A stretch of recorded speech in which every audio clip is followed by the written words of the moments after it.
क्यों बेल पर हैं। नेशनल हेराल्ड एक पुराना अखबार था आजादी के आंदोलन का, नेहरू जी के समय का था, नहीं चल पाया। 80 करोड़ से ऊपर की देनदारी थी। 2010 में एसोसिएटेड जर्नल जो अखबार निकालता था, उसने इस पूरे को यंग इंडिया को शेयर दे दिया। सिर्फ 5 लाख रुपए जमा किए गए थे, याद करिए, जिसमें ये यंग इंडिया बनी थी। यंग इंडिया के डायरेक्टर्स कौन थे? सोनिया जी 38%, राहुल गांधी 38%, और बाकी मोतीलाल जी और ऑस्कर फर्नांडिस जो अब नहीं रहे दुनिया में। इन्होंने मात्र 50 लाख रुपया दिया कांग्रेस पार्टी को, नेशनल हेराल्ड को, और कांग्रेस पार्टी ने 80 करोड़ का लोन माफ कर दिया। और 50 लाख रुपये भी मीडिया में चर्चा है, हवाला से आए।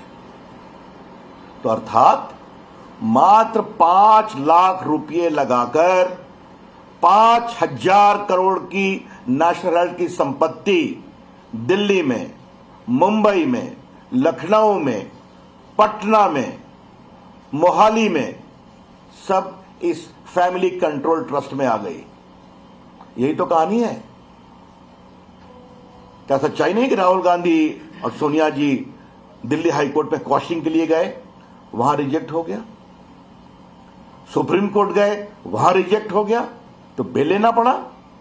बाद में इनकम टैक्स की कार्रवाई हुई, उसमें भी वो हारे। ट्राइब्यूनल में गए, उसमें भी हारे, टैक्स लगा। तो राहुल गांधी जी, अगर कोर्ट आपको बेल नहीं देती है, अगर आपका कंप्लेन भ्रष्टाचार का क्वाश नहीं होता है, तो आप इंस्टीट्यूशन को ब्लेम करेंगे? क्या मतलब है इसका? भारत की न्यायपालिका आजाद है, भारत की जुडिशरी की चर्चा दुनिया में होती है, और आपने बार बार कहा ऑल इंस्टीट्यूशंस। इलेक्शन कमीशन देश का चुनाव कराता है, आज सब कुछ इलेक्ट्रॉनिक है, ईवीएम से है, आपको वोट नहीं मिलता, आप हार जाते हैं, तो आप इंस्टीट्यूशन को ब्लेम करेंगे। आप संसद चलने देते नहीं है सिर्फ अपने परिवार को बचाने के लिए, और आप इंस्टीट्यूशन को ब्लेम करेंगे। और मीडिया आपकी सच्चाई लिखे तो आप बिके हुए हैं, और प्रेस कॉन्फ्रेंस करके आप विदेश चले जाते हैं। तो if you are so much non serious about politics, then Rahul Gandhi, don't blame the institutions. आज मुझे राहुल गांधी से एक और बात कहनी है। राहुल गांधी जी, आप मोदी जी की आलोचना करिए, आप बीजेपी की आलोचना करिए, लेकिन अब आप देश की आलोचना कर रहे हैं, और अपने राजनीतिक स्वार्थ, भ्रष्टाचार से बचने के लिए अब आप पूरे देश की आलोचना कर रहे हैं, देश के संस्थानों की आलोचना कर रहे हैं। Mister Rahul Gandhi, stop demeaning the institutions of India to safeguard your own corruption and misdeeds. आप राहुल गांधी इंस्टीट्यूशन की बात करते हैं, आप मुझे ये बताइए, अभी कोविड हुआ था, पूरा देश एक था लड़ाई में, आपने कितना मजाक उड़ाया कोविड के खिलाफ लड़ाई का। देश के साइंटिस्ट ने वैक्सीन बनाया, ये वैक्सीन भारतीयों को भी मिली और दुनिया के 80 से अधिक देशों में गई, आपने उसका भी मजाक बनाया। देश को जगाने के लिए यह कहा गया कि हम लोग सब लोग बताएं, वैक्सीन लें और अपनी फोटो अपलोड करें ताकि देश की जनता को प्रेरणा मिले। आपने और आपके नेताओं ने कभी किया क्या? यह है आपका संस्थाओं का सम्मान, राहुल गांधी। और आपकी प्रेस कॉन्फ्रेंस बहुत रोचक दिन हुई है राहुल गांधी। एक बात मैं कहना चाहूंगा, आज है 5 अगस्त, आज के दिन धारा 370 समाप्त करने का ऐतिहासिक निर्णय हुआ था।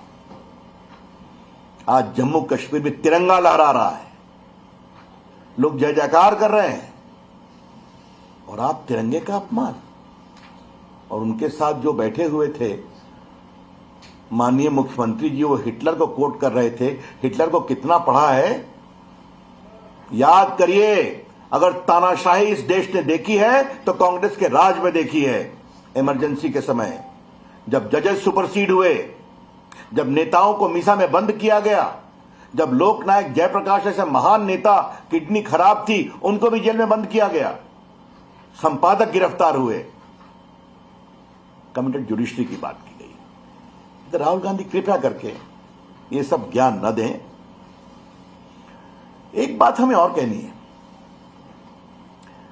आपने व्यापार तो बहुत सुना होगा, लेकिन हम देश की ओर से जरूर सवाल उठाना चाहेंगे कि मात्र 5 लाख की कंपनी बनाकर 5,000 करोड़ की संपत्ति कैसे आती है, वो भी दिल्ली में, मुंबई में। ये सब सरकारी जमीन पर बड़ी बड़ी बिल्डिंग बनी, आज सब उनके कंट्रोल में है। ईडी के अंदर वो क्या बोल रहे हैं, नहीं बोल रहे हैं, उसको मुझे कुछ नहीं कहना है, लेकिन आज मुझे बहुत गर्व से कहना है कि नरेंद्र मोदी जी की सरकार ने भ्रष्टाचार के खिलाफ बहुत प्रामाणिक काम किया है। गरीबों के लिए डायरेक्ट बेनिफिट ट्रांसफर, लाखों करोड़ रुपए उनके अकाउंट में पहुंच रहे हैं कि नहीं पहुंच रहे हैं, बिचौलिए साफ हैं। सरकारी ठेके में, डिफेंस की खरीदगी में, आपूर्ति में बिचौलियों के रास्ते बंद हैं, और जितने बिचौलिए आ रहे हैं सबके संबंध कहां है, ये बार बार सामने में आ रही है। तो राहुल गांधी क्या चाहते हैं? भ्रष्टाचार के खिलाफ ईमानदारी से कार्रवाई नहीं हो क्या? ये कार्रवाई कभी नहीं रुकेगी, ये देश अपेक्षा करता है। आज ये सच्चाई नहीं है कि हजारों करोड़ रुपए की संपत्ति ईडी ने जब्त की है? आप ही लोग तो लिखते हैं मीडिया में। क्या सच्चाई नहीं कलकत्ता में कितने करोड़ रुपए दिखाई पड़ रहे हैं फ्लैट पे, कितने गहने दिखाई पड़ रहे हैं, रांची में दिखाई पड़ रहे हैं, मुंबई में बड़े बड़े नेता जेलों में बंद हैं, बेल नहीं मिलती उनको। ये हैं बड़े सवाल। आज ये देश नरेंद्र मोदी की अगुवाई में ईमानदारी से काम कर रहा है और भ्रष्टाचार के खिलाफ जबरदस्त प्रहार हो रहा है। हाँ, इस प्रहार से कांग्रेस पार्टी को परेशानी होती है, हम समझते हैं, लेकिन राहुल जी उस परेशानी का हम कुछ नहीं कर सकते। जो आपने करा है वो आपको भोगना पड़ेगा। अगर 5 लाख रुपए की संपत्ति लगाकर हवाला के माध्यम से पैसा लेकर 5,000 करोड़ की संपत्ति अगर आपके पास आती है तो आपको इसका जवाब देना पड़ेगा, ट्रायल फेस करना पड़ेगा, ईडी के सवालों का जवाब देना पड़ेगा। एक और बात मुझे कहनी है जिसका मुझे बहुत दुख लगा है। राहुल गांधी ने आज स्टार्टअप का मजाक उड़ाया है। राहुल गांधी जी, आईटी को आप समझते हैं क्या? अरे बात मैं बहुत गंभीरता से पूछ रहा हूं। राहुल गांधी जी स्वयं कितना अध्ययन करते हैं इस पर हम चर्चा कर सकते हैं, लेकिन क्या उनको सही जानकारी मिलती है क्या कि भारत का स्टार्टअप मूवमेंट आज दुनिया का तीसरा चौथा नंबर पहुंच गया है कुछ वर्षों में? राहुल गांधी, आपको पता है क्या कि भारत के स्टार्टअप मूवमेंट में 100 स्टार्टअप यूनिकॉर्न हो गए हैं? ये नौजवान बच्चे हैं। राहुल गांधी, यूनिकॉर्न का मतलब आप समझते हैं? यूनिकॉर्न का मतलब होता है $1 बिलियन रेवेन्यू, 7,000 करोड़। और ये 25-30 साल के बच्चे नरेंद्र मोदी की अगुवाई में, प्रोत्साहन से आज दुनिया में भारत का परचम लहरा रहे हैं। राहुल गांधी जी, आपको पता है कि आज दुनिया की तमाम आईटी कंपनियों के सीईओ भारतीय हैं, अधिकांश के? राहुल गांधी जी, आपको पता है कि आज इंडियन आईटी इंडस्ट्री का आदर पूरी दुनिया में होता है? आज आपको पता है कि किस तरह से digital India, digital payment, direct benefit transfer, Covid के समय जिस तरह से 200 करोड़ लोगों को वैक्सीन दी गई और उसकी पूरी सूचना मोबाइल पर अवेलेबल थी डिजिटल माध्यम से, ये कुछ जानने की कोशिश की है आपने और आपने स्टार्टअप पर मजाक कर दिया। ये बहुत दुर्भाग्यपूर्ण है और इसकी मैं भर्त्सना करता हूं। बेरोजगारी की दिशा में भी बहुत काम हो रहे हैं। सड़कें बनती हैं तो नौकरी मिलती है कि नहीं? अगर हर गांव में बिजली जाती है तो नौकरी मिलती है कि नहीं?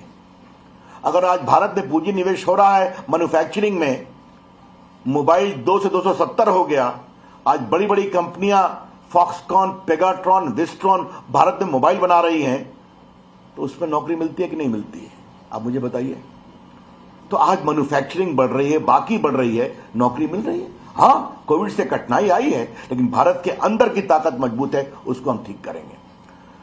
तो आज का राहुल गांधी का पूरा प्रेस कॉन्फ्रेंस, और एक रोचक बात मैं कहूंगा, इसमें भी प्रेस को वो अकेले हैंडल करने की हिम्मत नहीं दिखा सके। एक मुख्यमंत्री जो उनसे पहले बोलने लगे, अभी उनका अंदरूनी विषय है। हम लोग का एक सिस्टम है कि जिसकी प्रेस होती है वो सबसे पहले बोलते हैं। एक बात जयराम रमेश ने हमारे प्रधानमंत्री पर कही कि वो प्रेस नहीं करते, राहुल गांधी प्रेस करते हैं। मिस्टर जयराम रमेश, हमारे प्रधानमंत्री देश से बात करते हैं, पूरे देश में घूमते हैं, पूरी दुनिया में घूमते हैं, सबों के सवालों के जवाब देते हैं और पूरे देश का मान बढ़ाते हैं। संसद के अंदर जवाब देते हैं ना, तो आप उनका उत्तर सुनते हैं क्या? कांग्रेसी लोग शांत हो जाते हैं उनका उत्तर सुनकर। तो इस तरह की हल्की बातें आप करना बंद करें। देखिए, समस्या